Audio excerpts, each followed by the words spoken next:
Black Ops 7 launches in 3 days, so let's cover everything you need to know before Black Ops 7 releases. First of all, the preload. The preload is live right now across all platforms, 116GB download on SSD, and if your internet is slow, start downloading it immediately because it's a big game. Now, PC players, make sure you've also equipped the latest recommended drivers for your graphics card, and one thing if you're on PC to remember is that this year, TPM 2.0 and Secure Boot are mandatory, so don't miss out on a chance to dive into the action right away. But when does the game launch? Well, it depends on your platform. Console and Xbox PC players get midnight local time releases starting in New Zealand, showing on the rollout map on screen now, whereas Battle.net and Steam launch at 9 p.m. Pacific November 13th or midnight Eastern Standard Time on the 14th. Want to travel to New Zealand and get early access? Well, here's how. If you're an Xbox or Xbox PC player, you can switch your region to New Zealand in the settings for your Xbox account and for your Call of Duty account, and you'll be able to play the game on November 13th in New Zealand at midnight when it releases. If you're on PlayStation, then you need to have a New Zealand PlayStation account and update your Call of Duty profile on Activision's website to show that you are located in New Zealand. Battle.net and Steam don't officially support this method, but last year's friend join glitch might work, where if you join somebody who's already in the game, you have a pretty good chance of getting in the game early. Now be ready for a day 1 update and a day 1 patch with beta adjustments. It may be included in the preload, but keep extra storage ready just in case you need to download a day 1 patch for Black Ops 7 to run properly. On day 1, however, many players will find that they've automatically earned some rewards. Vault Edition players get 5 Masscraft blueprints I'm showing off on screen right now, plus 4 exclusive operators, Karma, Harper, Ted, and Reaper, and these operators are currently only available through Vault Edition at launch, while more shop bundles or default operator skins may be introduced later at launch. This is the only way to obtain these 4 operators currently, similar to previous Vault Edition scenarios with Black Ops 6 and Modern Warfare 3. Additionally, you'll receive the Ultra Gobblegum pack, which comes with 8 unique Ultra Rarity Gobblegums for Call of Duty Zombies, the Season 1 Black Cell bonus, which will be applied later, which we'll discuss when detailing Season 1 integration later on this month, so subscribe for that because I'll be keeping you up to date with all the info you need to know about Black Ops 7. Now, Monster Energy, Little Caesars, and Beta rewards and Twitch account rewards will be in your account on day 1 if you have redeemed them already. Players who engage in Black Ops 7 from launch until Season 1 will receive 5 hours of double XP tokens and 5 hours of weapon double XP tokens automatically for just playing the game before Season 1 launches. Any tokens from Black Ops 6 promotions will transfer over, and anything you have stored in your bank account, so to speak, from Black Ops 6 will transfer over as well and be available in Warzone and Black Ops 7 upon integration. But come day 1, of course, you have the full offering of the game as a whole. Campaign. You'll have 11 missions to play through here. The missions will also have a more open-ended nature to them compared to prior games, not just A to B, with a little bit more focus on missions blending grounded ops and kind of mindscapes at the same time. And while there's a lot of choices, you still come back to the same point at the end of the mission. And the missions aren't full open combat like Modern Warfare 3. Think of it as kind of a middle ground. More player choice than traditional linear missions, but still giving you a little bit of freedom, which all takes you and leads you right into the 32-player endgame mode that you get after beating the solo or co-op campaign. So really, there are 2 campaign modes this year. I'm diving into Endgames mode in tomorrow's video, so subscribe to catch that, and as y'all have come to expect, I'll have the full campaign breakdown and all the story info you need to know as soon as the game releases. Now, as far as the campaign modes, Avalon is going to be your returning hub, where you can upgrade your character, weapons, and sort of play styles, everything like that. There's only one ending from the main campaign, and that personally kind of bums me out a little bit because I love the multiple endings in Black Ops 2 and Black Ops Cold War, but you'll only have one ending here, and that is all that is canon within Black Ops 7 before unlocking the replayable endgame.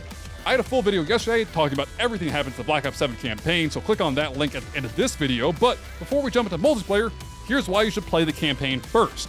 First of all, you will earn global progression XP and weapon levels that carry over to multiplayer and zombies.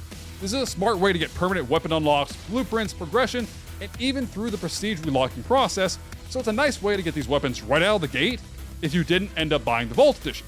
It saves you from needing those Masscraft blueprints to have certain weapons unlocked. Now, as far as multiplayer, you have 16 core 6v6 maps at launch, 13 brand new, and 3 Black Ops 2 classics, Express, Hijacked, and Raid, plus 2 massive 20v20 maps. Now, one thing to note about these 20v20 maps, they are no longer going to get support after the launch of the game, and there are currently no plans to bring any more 20v20 maps to the game post-launch of Black Ops 7. Well, that's okay, because later in the month, we're going to have Nuketown 2025 drop on November 20th, bringing the total number of maps to 19 before Season 1. Now, as far as multiplayer modes, you're going to have TDM, Domination, Search and Destroy, Kill Confirm, Free-for-all, Hardpoint, Gunfight, Kill Order, Control, and the new Overload, plus face-off variants on smaller maps for Domination, TDM, Kill Order, and Kill Confirmed. For the hardcore grinders out there, Hardcore mode is available day one across most core playlists. No hardcore gunfight or headquarters will be available at launch. It may come later on, but we haven't really received word on this yet. At launch, there are 30 weapons total: 6 assault rifles, 6 SMGs, 3 shotguns, 2 LMGs, 3 marksman rifles, including the M8A1, my favorite gun of Black Ops 2 entirely, 3 sniper rifles, 3 handguns, 2 launchers, and 2 melee weapons. The full weapon list with names is on screen right now, and you'll be able to see all of them kind of going through the list here. Now, alongside these, there are also 22 perks across 3 categories. You have 9 Enforcer perks for aggression, 7 Recon perks for stealth, and 6 Strategist perks for support. The full perk breakdown is on screen now, showing you slots 1, 2, and 3, and where these perks kind of fall into. Now, beta players, heads up, they have refined the perk system based on your feedback to boost tactical variety and streamline choices. Specifically, they have incorporated benefits from some beta perks into others. Bruiser has now been combined with Close Shave, Hunter Instinct has been combined with Tracker, Vendetta into Assassin, and Quartermaster into Gearhead, alongside Shadow into Engineer. This means that you'll get those effects baked in without needing to pick up the originals separately, giving you more flexible loadouts overall. Now, no major weapon balancing tweaks like TTK adjustments have been detailed yet, but expect a day one patch to polish these things up, and I'll cover that all when it comes out. But here's the breakdown on screen of where perks fall within perk slots 1, 2, and 3, to give you an idea of possible perks you're going to want to run. The combat specialty system, however, rewards focused builds. Equip 3 perks from the same category for a pure bonus.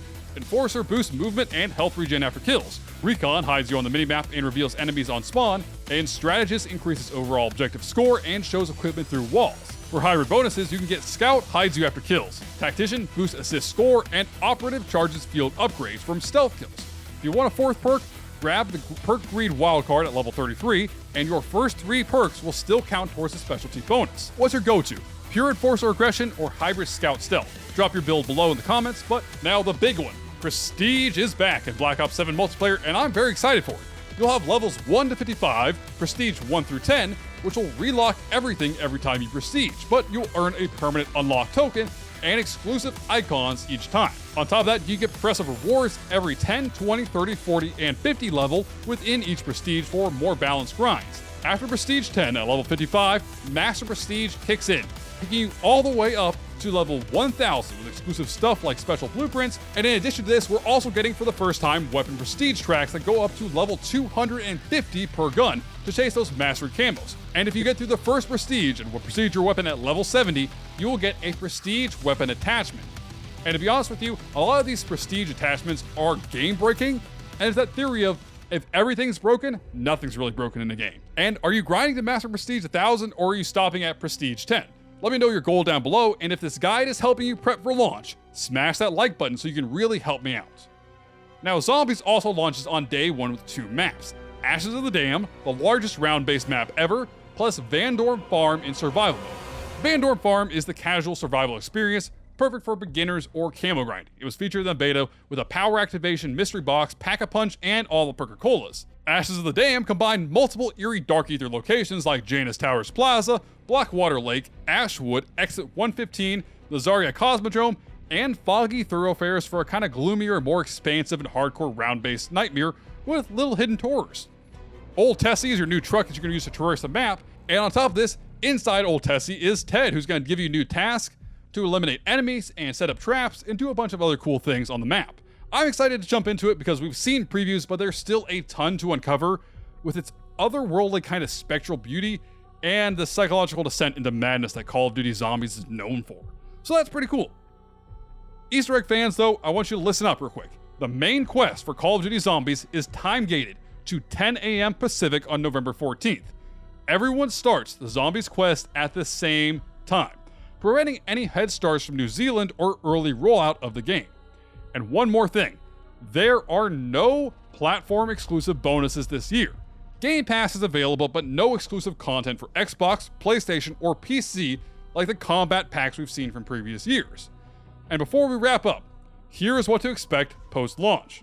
Season 1 is set for early December, around the 10th or 11th, and this will include numerous new and returning 6v6 multiplayer maps, new weapons, a battle pass, a storefront, and every single week there will be a new attachment for guns that will shake them up, similar to the AMP attachments from Modern Warfare 3. Zombies will probably see a mid-season map update, and there will be a significant integration with Warzone, including a new variation of Verdansk and Ranked Play coming as well. You'll have about 3 weeks after launch to level up your weapons and work on cambos before Season 1 drops. What will you play first? Campaign, multiplayer, or zombies? Personally, it's the campaign for me, but drop your answer in the comments right now. And if this guide has helped you prep for launch, smash that like button, subscribe so you don't miss my Season 1 breakdown, and until next time, I am IceBurgz. Stay frosty.